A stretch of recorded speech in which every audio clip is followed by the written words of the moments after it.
இடம்பொருள் நேயர்களுக்கு வணக்கம். ஸோ இன்னைக்கு வந்து பார்த்தீங்க அப்படின்னா தமிழும் சரஸ்வதியும் சீரியலில் இப்போ மக்கு மேக்னாவும் அறிவாளி என்று தன்னைத்தானே நினைத்து கொள்ளும் சரஸ்வதியும் என்ன பண்ணுறாங்க அப்படின்னா ஒரு பிளான் போடுறாங்க. என்னன்னா நேராக கிளம்பி போலீஸ் எல்லாம் கூப்பிட வேணாம், போய் ஃபேக்ட்ரிக்குள்ளே போனால் போதும் அப்படின்னு சொல்லிட்டு. ஸோ அப்போ அது துரத்திக்கிட்டே போக பாதி வழியிலே காரை மறித்து நிப்பாட்டிடுறாங்க. அந்த ரவுடிகளும் பரமும் நிப்பாட்டி இதுக்கப்புறம் பார்த்தா ப்ரோமோவில் காமிச்ச அளவுக்கு கூட வயலன்ஸை காமிக்க வேணாம் எபிசோடில் அப்படின்னு முடிவு பண்ணி நேராக உள்ளே எபிசோடு ஆரம்பிக்கும் பொழுதே பார்த்தா 2 பேரையும் தலையில் படுக்க வச்சிருக்காங்க. மேக்னாவையும் கமலாமாவையும். இவங்க 2 பேரோட உயிரும் பிரிஞ்சிருச்சு, 2 பேரையும் கத்தியில் குத்திட்டாங்க அப்படிங்கிறாங்க. இது உயிர் பிரிஞ்சிருச்சா இல்லையா, திடீர்னு கடைசி நிமிஷம் மாற்றம் இருக்க போதாங்கிறது போதான் தெரியும். இன்னும் சாகவே இல்லை மேக்னா உயிரோட தான் இருக்காங்க அப்படின்னு ஒரு பாசிபிலிட்டி இருக்கா அப்படிங்கிறத பொறுத்து பார்க்க வேண்டியது இருக்கும். ஏன்னா கடைசி நிமிஷத்தில் அவங்க குத்துயிரும் கொலையுருமா இருந்தாங்க. அதனால அவங்களுக்கு ஒரு இது கொடுத்து அவங்க இப்போ கோமாவில் வச்சிருக்கோம், கோமாவில் இருக்காங்க அவங்க அப்படின்னு சொல்கிறதுக்கான வாய்ப்புகள் அதிகம். அப்படி இல்லை அப்படின்னா இப்போ அடுத்த பாசிபிலிட்டி என்னங்கிறதுக்கு முன்னாடி இப்போ சரஸ்வதி அந்த இடத்துக்கு சரஸ்வதி டக்குன்னு மடியில் தூக்கி வச்சுக்கிறாங்க. உடனே மேக்னாவை இப்போ உட்கார வச்சு அவங்க பார்த்துக்கிட்டே இருக்கும்போதே அவங்க உயிர் பிரிஞ்சிருது.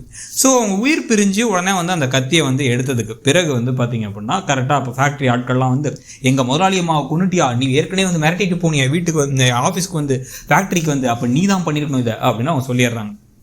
இதில் ஒரு விஷயம் என்ன நடந்துச்சு நடுவில் அப்படின்னு பார்த்தீங்கன்னா, சரஸ்வதி வரதை பார்த்துட்டு வேகமாக எல்லாரும் கிளம்பி போகும்பொழுது பரமுடைய கண்ணாடி கீழே விழுந்துருச்சு. அந்த கண்ணாடியில் ஒரு சைடு லென்ஸ் மட்டும் கீழே விழுந்துருச்சு. அவர் எடுத்து திருப்பி மாட்டிட்டு போயிட்டார். இது ஒரு பக்கம் நடக்குது. இதுக்கு நடுவில் பார்த்தீங்கன்னா நேராக இப்போ என்ன வீட்டுக்கே வரலையே அப்படின்னு சொல்லிட்டு அங்கிட்டும் இங்கிட்டும் தேடிட்டு இருக்காங்க. வசூல் எல்லாரும் தேடிட்டு இருக்காங்க சரஸ்வதியை. அப்பன்னு பார்த்து ஸ்டேஷன் இவங்க கால் பண்ணால் இன்ஸ்பெக்டர் ஃபோன் எடுக்கிறாரு. நான் யார் நீங்கள்? ஓ சொந்தக்காரங்களா, இந்த பாருங்க இவங்க ஒரு கொலை பண்ணிட்டாங்க, உங்கள் அண்ணி ஒரு கொலை பண்ணிட்டாங்க, மேக்னாவையும் அவங்க வீட்டில் வேலை பார்க்குறவங்களையும் கொலை பண்ணிட்டாங்க, அதனால் நாங்கள் அரெஸ்ட் பண்ணி வச்சுருக்கோம் அப்படின்னு உடனே எங்கள் அண்ணி அப்படிலாம் பண்ண மாட்டாங்க அப்படின்னு ஒரு துடிக்கிறாரு கார்த்தி. உடனே நேராக எதாக இருந்தாலும் நேரில் பேசிக்கோங்க அப்படின்னா கொடுக்குன்னு ஃபேமிலியாக கிளம்பி அங்கே போயிடுறாங்க மொத்தமாக குழந்தைய தூக்கிட்டு. ஸோ குழந்தைய தூக்கிட்டு அங்கே போய் என்ன பண்ணீங்க, அவள் இன்னசென்ட் அவள் அப்பாவி அப்படின்னு சொன்னால் அதெல்லாம் பார்த்து ஆதாரம் இருக்குது, பார்த்து சாட்சிகள்லாம் இருக்குது. அதனால் நாங்கள் இதுக்கப்புறம் எதுவுமே பண்ண முடியாது. நீங்கள் இப்போ என்ன பண்ணுங்கள் அப்படின்னா உங்களுக்கு தெரிஞ்ச வேறு ஏதாச்சும் ஒரு லாயரை வச்சு பாருங்கள், அப்போ கூட பெயில் கிடைக்கிறது கஷ்டம், இங்கேருந்து எங்கேயும் கூட்டு போக முடியாது, கூட்டமாக இங்கே இருக்காதீங்கிறாங்க. என்ன நடந்துச்சு எது நடந்துச்சு அப்படின்னு கேட்டால் அவள் தான் கால் பண்ணா, மேக்னா எனக்கு கால் பண்ணி உங்களுக்கு கொல்ல பார்க்குறாங்கன்னா நான் உடனே சரி ஓகேன்னு காப்பாற்றலான்னு வந்தேன் நான், அதுதான் நடந்துச்சு, எனக்கு நான் ஃபேக்ட்ரிக்கு போக சொன்னேன், அதுக்குள்ளே அவங்க பார்த்தா செத்து கிடக்குறாங்க அப்படிங்கிற சரஸ்வதி சொன்னாலும் கேட்கறதுக்கு ரெடியாக இல்லை போலீஸும். ஸோ இவங்க இதை சொல்கிறாங்க. இப்போ ஆதாரம் எல்லாம் அவங்க என்ன சொல்கிறாங்கன்னா திருப்பி ஐ விட்னஸ் இருக்குது, அந்த ஃபேக்ட்ரி ஆளுங்கெல்லாம் பார்த்தாங்கிறத மட்டுமே சொல்லிட்டு இருக்காங்க.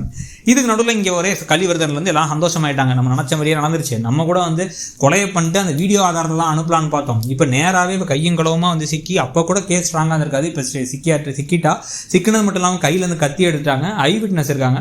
ஸோ ஈஸியாக மாட்டிப்பா அப்படின்னு சொல்லிட்டு உடனே சொத்து தான் முக்கியம், சொத்து கிடச்சிருச்சு எனக்கு, இதுக்கப்புறம் எவ்வளோ அவமானப்படுத்தினா, சொத்து கிடச்சிருச்சு, இனிமேல் நம்ம பணக்காரங்க, உங்களுக்கு கொடுக்க வேண்டியதை கொடுத்துட்றோம், அவங்க டீலை பற்றி கவலைப்படாதீங்கன்னு சொல்லிட்டு இருக்காங்க. அப்போ கரெக்டாக காரில் ஏறும் போது பரமு தடிக்குட்டி கீழே போகிறார். என்னாச்சு மாமா அப்படின்னு கேட்டால், இல்லை கண்ணாடி சம்பவம் நடந்த இடத்துல விழுந்துருச்சு, அதான் எடுத்து வந்துட்டேன், எனக்கு புது கண்ணாடி வாங்கி கொடுத்துருங்கும் போதே அர்ஜுன் முகம் மாறுது.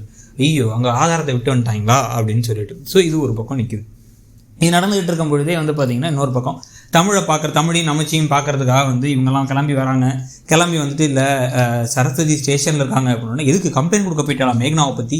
பாவம் மேக்னா, அவங்க எதுவும் தப்பு பண்ணியிருக்க மாட்டாங்க, அவங்க என்ன இருந்தாலும் அர்ஜுன் பைய பண்ண சதியும் இந்த கலிவர்தன் சதியும் தான் இருக்கும் அப்படின்னு அவங்க பேசிக்கிட்டே இருக்கும் பொழுது, இல்லை நான் போய் மேக்னாட்ட மன்னிப்பு கேட்டு அவங்களுக்கு புரிய வைக்கணும் அப்படின்னா அதுக்கு அந்த பொண்ணு உயிரோடு இருக்கணும்ல, அந்த பொண்ணு உயிரோடே இல்லை அப்படிங்கிறாங்க. ஸோ இது கன்ஃபார்மாக இறந்தாங்களா இல்லையாங்கிறது இதுக்கப்புறம் நாளைக்கு எபிசோடில் கன்ஃபார்மாக தெரிஞ்சுக்கணும்னு வச்சுக்கோங்க. ஸோ ஒன்று உயிரோடு இல்லையா, ஏன் என்னாச்சு என்ன நடந்துச்சு அப்படின்னா அந்த கதையை ஃபுல்லாக எக்ஸ்பிளைன் பண்ணி உங்களை கொன்னதுக்கப்புறம் இவங்களும் அரெஸ்ட் பண்ணி உள்ள தூக்கி வச்சிட்டாங்க. இப்போ என்ன பண்ணுறது எங்களுக்கும் தெரியல, ஒரே குழப்பமாக இருக்குது அப்படிங்கும் போது உங்களுக்கு ரொம்ப ஒரு மாதிரி பீதி ஆயிடுச்சு இருக்குது. உடனே இவர் அப்படியே நடந்து நானே போய் இப்போ சரி பண்ணுறேன்னு போய் அப்படியே டாக்டர் கூடாது, உங்களால் இப்போ முடியாது அப்படின்னு சேரில் உட்கார வைக்க சரஸ்வதி பாவம்னு சொல்லிட்டு இருக்கும் போதே அழுதுகிட்டே மயங்கிடுறாரு. மயக்கத்துலேருந்து தெரிஞ்சதுக்கப்புறமா நாங்கள் பார்த்து ஏதாச்சும் பண்ணி வெளியில் வர வைக்க பார்க்குறோம், நீ எதுவும் கவலைப்படாத, ரெஸ்ட் எடு அப்படின்னு சொல்லிட்டு இருக்காங்க. ஸோ ஸ்டேஷனில் சரஸ்வதி கொலைப்படி வேற விழுந்துருச்சு. இப்போ மேக்னா செத்துட்டாங்களா இல்லையாங்கிறது தெரியல. பரமுடைய கண்ணாடி மட்டும் தான் இப்போதைக்கு இருக்கக்கூடிய ஒரே ஆதாரம். அதோடு இன்றைக்கி எபிசோடு முடியுது. ஸோ இன்றைக்கி எபிசோடை பற்றி நீங்கள் என்ன நினச்சிங்கிறத சொல்லுங்கள். தேங்க்யூ.